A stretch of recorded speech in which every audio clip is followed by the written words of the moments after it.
नमस्कार मेरे प्यारे बच्चों, न्यू स्टार क्लासेज में आपका स्वागत है। हम प्रश्नावली 3.3 कर रहे थे। 3.3 में सवाल नंबर 5 तक हमने कंप्लीट कर लिए थे। आज हम सवाल नंबर 6 से स्टार्ट कर रहे हैं। तो सवाल नंबर 6 में भी 2 सवाल हैं। तो सवाल नंबर जो 6 का जो फर्स्ट सवाल है उसमें एक मैट्रिक्स ए बराबर cos alpha sin alpha minus sin alpha cos alpha दिया गया है और सिद्ध ये करना है A dash A is equal to I का मतलब होता है तस्मक अवयव, इकाई अवयव।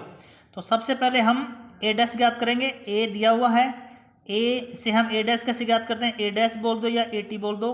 पंक्ति को बनाएंगे स्तंभ और स्तंभ को बनाएंगे पंक्ति। कोस एल्फा साइन एल्फा है तो इसको बनाएंगे हम स्तंभ, ये हो गया कोस एल्फा साइन एल्फा। फिर जो सेकंड पंक्ति है उसको बनाएंगे हम column, sign alpha cos alpha, ये आ गया ए डैश। अब हमें सिद्ध ये करना है A dash A is equal to I. तो यहाँ हम लेते हैं L H S, A dash A dash का मान है cos alpha minus sin alpha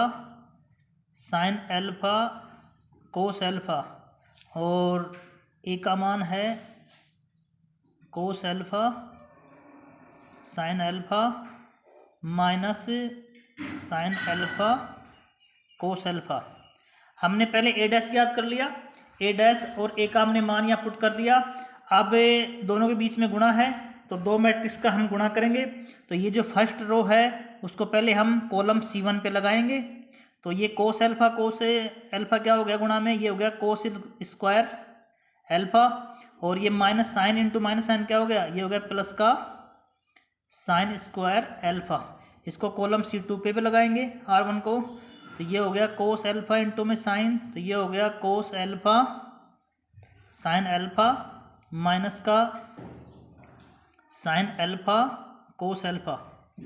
इसी प्रकार से हम पंक्ति R2 लेंगे, R2 को कॉलम C1 पे लगाएंगे। तो ये हो गया sign alpha cos alpha minus का साइन एल्फा कोस एल्फा। फिर C2 पे लगाएंगे तो ये हो गया साइन स्क्वायर एल्फा प्लस में कोस स्क्वायर एल्फा। त्रिकोणमिति का ये मुख्य सूत्र है, कोस स्क्वायर एल्फा प्लस में साइन स्क्वायर एल्फा क्या होता है, 1 हो गया।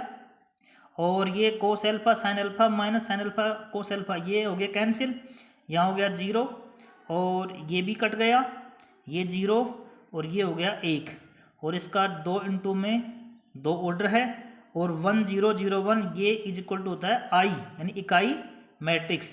तो ये आ गया RHS।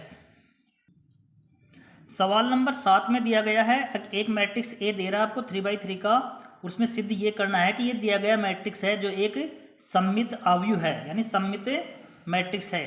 तो हम क्या करेंगे, पहले इसका हम ए डैश ज्ञात करेंगे या AT बोल सकते हो, AT ज्ञात करेंगे। AT ज्ञात करने के बाद में यदि मान लो यही मैट्रिक्स प्राप्त होता है A सेम टू सेम, तो वो हो जाएगा आपका सममित अवयव। तो यहाँ पर A दिया गया है, A बराबर है 1 -1 5 -1 2 1 5 1 और 3। मैं इसका AT ज्ञात करूँगा, AT भी बोल सकते हो और A डैश भी बोल सकते हो। AT का मतलब ट्रांसपोज ऑफ मैट्रिक्स। ये जो फर्स्ट रो है आपकी, इसको मैं बनाऊंगा कॉलम 1, ये इसको उठा करके मैं इसको ऐसे सीधा खड़ा करूंगा 1 -1 5 और -1 2 1 ये सेकंड रो है, तो -1 2 और 1, फिर 5 1 और 3। ये मैंने बना दिया पंक्ति को स्तंभ, स्तंभ को पंक्ति। ऑर्डर इसका वही रहेगा, 3/3 का 3/3 रहेगा। तो ये देखो 1 -1 जब मैंने चेंज किया, इसको चेंज करने के बाद में भी ये ए ही प्राप्त हो रहा है। तो AT इज इक्वल टू क्या कर दिया मैंने, AT इज इक्वल टू आ गया A। तो ये इसकी सम्मित की शर्त है। अगर एक अवयव सम्मित कब होगा, जब AT बराबर A प्राप्त हो। तो यहाँ लिख देंगे हम सम्मित है, सम्मित है। इसी प्रकार से जो इसका क्वेश्चन नंबर 2 है उसमें भी आपको A का मान दे रहा है, तो उसमें भी आपको AT ज्ञात करना पड़ेगा। जब AT ज्ञात करोगे तो उसमें A समान नहीं होगा, उसमें से आपको माइनस कॉमन बाहर लेना पड़ेगा, और माइनस कॉमन बाहर लेकर के उसमें भी आप सिद्ध कर सकते हो कि AT बराबर माइनस का A प्राप्त हो रहा है। तो वो हो गया आपका विषम सममित।